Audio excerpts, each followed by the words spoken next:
So good morning, everyone, and welcome to the morning session on the second day of the HR Symposium. And yeah, we are going to start a session for design principles for HRI. I'm Ji-Sun Park from NeighborApps Europe, and I'm happy to be here as a chair for this session. So today we are here with three designers from different areas of robotics, each using their own unique methods and principles. So through this session, you will get insights into how these robots used in various research topics were initially planned, what design principles considered, and the research processes they went through, or from a designer's perspective. So I'm going to introduce our first speaker, Nazli. So she's an assistant professor at TU Delft. She focuses on ethical AI design, exploring how to create human-centered, value-driven relationships with robots. Today, she will present on designery approaches to envisioning human-robot collaborations. So yeah, please join me in welcoming her.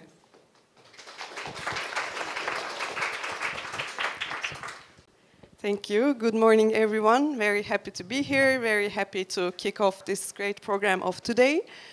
As Ji-Sun mentioned, I'm an assistant professor at a design department, and my background is also in design. I studied industrial design, and I'm quite active in the field of human-computer interaction for a while.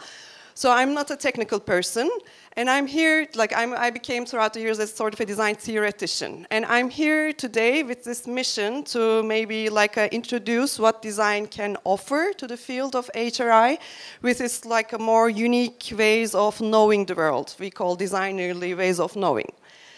And this idea comes from the evolution of design as a discipline in the last decades. Maybe originally it has been more associated with arts and crafts, but throughout the years, for example, in early 1990s, it had its first paradigm shift. So it started to get inspired by cognitive science and ergonomics and trying to measure the human, either it's human behavior, human body, human experience through very systematic, structured studies, especially in the context of a workplace. That was the first approach to sort of scienticize the design as a discipline. Then in the 2000s, they say that there was a transition from human factors to human actors. We started to understand the importance of context, to understand the importance of human experience, perceptions, really in situ, situated. So approaches such as co-design, user-centered design, participatory design started to be a big thing. And then maybe a bit more than 10 years ago, we had our third paradigm shift, which is more about triggered by the introduction of computation to to almost all aspects of everyday life. And then we sort of a bit brought back the artistic approaches also, try to really envision what kind of features we have, we can do with it. So approaches related to speculative design, critical design became quite important. We started getting very much inspired by philosophy, from SDS, from media studies, to bring this critical look of what kind of worlds are we building. So we are in this, right now, almost passing this third paradigm. And I see HRI, the role of design in HRI is more in the first and two paradigms. So we are either doing very structured user studies, or we are doing a bit more user-centered processes involving users in the process, but design has much more to offer as a discipline. So this is what I have been doing with my lovely colleagues Maria Lucia Lupetti and Cristina Zaga. In the past years, we have been advocating for the designerly ways of knowing in the field in various venues. And recently, two other great people joined, Selma Stabanovic and Malte Jung. And all together, we recently wrote a book called Designing Interactions with Robots. So please bear with me, I'll do a bit self-advertising. But it will be out in 2 weeks, actually. So it is a compilation book of the contemporary design work in the field of HRI. So it's like we envision it as like really a collection book that we hope to showcase and also celebrate really designerly work in the field, and also really maybe make a call for like considering design and its unique ways as legitimate ways of generating knowledge in the field. And what I would like to do right now, just very, very briefly, go through the book, like show a couple of examples, also mainly we're talking about my own projects. But this is how we structured the thing. So it is like there are some methods really related about the form-giving part of the robot, so focused on appearance and expressivity. There are also some methods that brings it a bit further in the sense that once this robot is out there interacting with people, so how do we design the social embeddedness in a particular context? And one step further, like what kind of ecology is really a socio-cultural, like a fabric this robot becomes part of. So it's really thinking about relations with the people, with the society, and maybe thinking of beyond utility of the robots. And something that like cuts across all of them, that how do we envision futures with robots? What kind of narratives do we build, and like what kind of imaginaries we can craft? And I will be talking mainly about the three of them, but because of time, but I'm happy if you are more interested to talk about it later. So starting with the appearance and expressivity, the question that starts all of this is that how do we transform a robot that is actually a configuration of materials and parts into something that is able to convey meanings and like maybe elicit desired reactions and emotions from people. So this is a project we recently finished, and it's focused on robots in a restaurant context. When you look at it, most of the time you see in a restaurant context either an anthropomorphized or a zoomorphized like robot that is bringing your food, sometimes taking orders from you. But we were approached by Hotel School The Hague. They are like a school for the future generation of service providers, hoteliers, and they have in-house their own high-scale restaurant. And they wanted to introduce robots there, but they didn't think this kind of an approach would fit their like a high-scale vision they have for their restaurant. So they wanted to explore what are the possibilities. And we were also in touch with a robotics company called Dalco in Delft, who develops such delivery robots for different contexts. So we thought maybe this robber could be like a more sophisticated way to approach to this context, because they don't really want actually the robots socially interacting, verbally interacting with the guests, because they want to leave that to the like service providers. But this is really intended as an aid to like amplify their working practices. So we thought that is a good match, but this robot cannot talk, is not very expressive, but there's still definitely capabilities to express intentions, communicate certain messages. So can we design expressive movements for such a like a simple robot? So me and Marco, my colleague from Delft, we were supervising the master graduation project of MIN, and we have the class as a client. And we also got Maaike Bleeker on board. She's a professor of theater studies from Utrecht University. And she has this quite some experience in the field of dramaturgy, which is one way of setting up a performance on a theater stage. So by using concepts such as mise-en-scène, presence, and address, they are able to create performances that are clear, compelling, and engaging for people. So we thought maybe we can get inspiration from dramaturgy and its principles and design this like a performance of this robber together in this high-scale restaurant context. So what Min did, he conducted a couple of speculative enactment sessions at the faculty with fellow students. So the students enacting particular scenarios, either like embodying the form of a robot, the guest, or the service provider, eliciting insights about the nuances of this practice, and combining these insights with the dramaturgical principles. Then we built a couple of scenarios how this robot could actually act, behave, and communicate intent. And then Min put them in an extended reality environment so that we could test in a sort of semi-real environment in situation how these expressive movements would be perceived by the actual guests and actual service providers. So very shortly I can show how it looks like if it works. I won't go into detail, but in all of these interactions, we were really explicitly using the concept of address and presence coming from the theatrical concepts. And then this is, you can see on the right, like how it's perceived in the staff's perspective, guest perspective. So it was, for us, a quick way to prototype to putting these interactions in place. And of course, this is not one way, so we were hoping to add to this big repertoire of how do we design movements and expressivity in robots. There is, of course, this tradition in HRI to use animation principles to create reactions in the robots. There is principles related to abstraction and minimalism.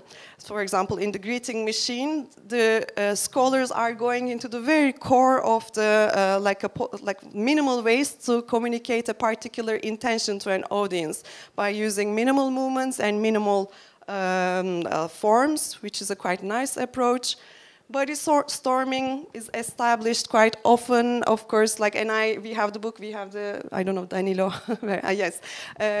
He and his team, of course, submitted as, their methods where they put body storming in place in the headquarters of Naver in the context of a delivery robot, which is a really nice method to engage with. Puppeteering, users puppeteer either the whole robot or the components of it to just explore how this robot could be acting in a particular context. Or we can bring, again, the professionals related to movement back to the scene. And in this one, professional dancers together with robots trying to understand how to improvise certain expressive reactions, certain expressive actions. So it's quite a nice and exciting field. Now I'm continuing with the social embeddedness approaches that could relate to that. And the question here, so how do we go beyond just the appearance and the movement of the robot itself, and more think about the social context, norms, and values at play in its design and its later use? For that, I want to show another example from my work. We have been working with Lely, one of the biggest dairy farming robot companies in the Netherlands, but also worldwide. They have these lovely robots to milk the cows, to clean their manure, to feed the cows, etc. And this is a very kind of a fascinating technology because farming is a very established practice. And the moment a robot or any kind of technology enters the scene, it introduces drastic changes in daily farm operations. Farmers really are required to acquire new skills, managerial some of them, or some of them are really new ways of doing farming. So it really changes a lot of things. And Lely came to us with a problem that there have been some communication problems between the farmers and the robots. Some of them are really related to the usability, so they are easier to address. But in a more bigger sense, each of these robots are developed by separate teams, mainly engineers, so there are not many designers working at Lely.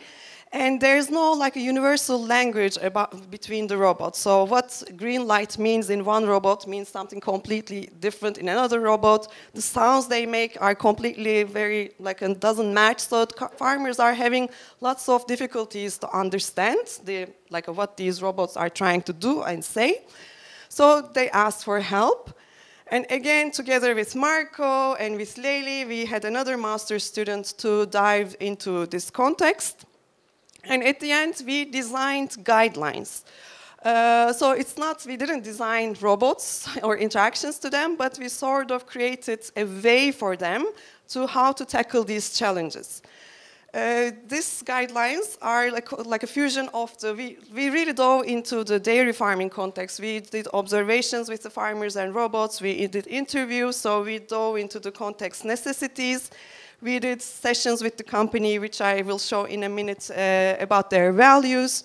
And we also went back to the HRI theory about what are the best practices of human-robot collaboration and communication. So we brought it all together. So Irene did these sessions, multiple workshops that from different stakeholders in the company, from law to HR to engineering to design, trying to understand what kind of values they would like the robots to represent, and how do they see these values apply to the current status or towards the growing portfolio of the company. She created multiple prototypes to get feedback, to understand the needs of the company better. And at the end, we ended up with our design guidelines booklet, which is a representation of 5 values with multiple stories. She created these fable-like stories to explain what's the relevance of this principle, where it is coming from, together with some sort of a humorous illustration to get to the core of it. And we ended each section with very concrete guidelines of this is what you need to consider. So it was quite a nice exchange between actually the very specific robot development practice and between the HRI theories. And I'm still continuing with Layli for other type of projects, but I see sometimes that the guidelines are still used. So it is very nice after 3 years that it actually made an impact. So it's very nice that they can actually work with these. Still continuing with the social embeddedness, co-design is, I think, quite now familiar method that's working closely with the users to understand their perspectives and to actually design something together, taking into consideration their perspectives. Prototyping is creating low-fidelity prototypes, with maybe more lo-fi kind of materials, and putting them into a particular context first to understand, again, needs and requirements and possible potential challenges. Breaching experiments is a very nice one as well. It is about deliberately putting a robot in a trouble situation in order to understand how people react to it with the maybe hidden agenda to understand the requirements and the norms and experiences of a particular context. So these are all very nice methods to understand the social embeddedness of the robots. Now I'm going a bit towards the ecologies, like I mentioned, the robots become part of. And here I'm leaning a bit towards maybe philosophy of technology. Because any time a robot is introduced, let's say it's a factory, it changes many things. So it changes how human workers see themselves. It changes how human workers see their profession. What does it mean for craftsmanship? What does it mean for efficiency? So there are many things change, and robots become part of a bigger ecology of not only humans, but there are also multiple other factors, and social factors become important. And philosophers of technology say this because robots also have quite some agency to change this ecology, they form some sort of alterity relationship between human beings. So the question is that how do we design for the alterity relationships between humans and robots? An example from a couple of years ago, I worked with Carl DiSalvo from Georgia Tech, and we used a technology, we got inspired from a theory from SDS by Bruno Latour, actor network theory, to unpack the infrastructures that a delivery robot becomes part of. So there's city infrastructures, there's non-humans, there's humans in different capacities involved. There's other urban robots, there's government regulations, there's concerns related to privacy and safety. So there's quite a complicated scene. And we used some sort of tools that Actor Network gives us, conceptual tools, to have some thought experiments. What kind of situations this infrastructure can allocate, depending on what does delivery robot does. And it's just helped us to point out some possible intervention areas for designers to design these systems in a better way. Another example is work of Petra Gemeinbruck, again with the dancers, is about really they have this great work looking at the performativity between a robot and a dancer. So it's not about designing, getting inspiration from how a robot should move, but it's really this like a reciprocal exchange between a robot and a person. How do they shape each other? Another one, this is the work of Marco and his team about intentionality. They have been working with a children's hospital, again in the Netherlands for a while, to help the children who are recovering from a cancer treatment. And they have this ball that is engaging them to play, to be physically more activated, and really help like build, like maybe making this horrible process a bit more joyful if it can. So it's not about the design of the robot itself, but it's really they looked into the whole infrastructure, care infrastructure it becomes part of. So it's about the relationships between the healthcare providers, it's relationships within the family. It's really looking into the systemically how these hospital systems work. So they have this like quite nice insights to look into these multiple levels, how this all come together in order to, like, in the embodiment of the robot itself, to propose a positive change in this ecology of things. This is technomimesis work by Judith Dörrenbacher and her colleagues. They are designing these lovely props to help people to immerse themselves into a perspective of a robot. So they tried this in the context of cleaning robots, again, delivery robots, people like putting these props on their bodies, try to limit their vision or their like adopt a particular way of moving. And it's not just like intended as a sort of an ontological claim that we could see the world as a robot, but it's really to shift our perspective to notice things that we wouldn't notice otherwise maybe, to really open up a space for inspiration, to be aware of the superpowers of robots, they say, and to design for it in more responsible ways. I don't really know how much time I have, but yeah, I'll just close up, basically, quickly. So this is how like we see, like in a way to, I'm good? Yeah. Yeah.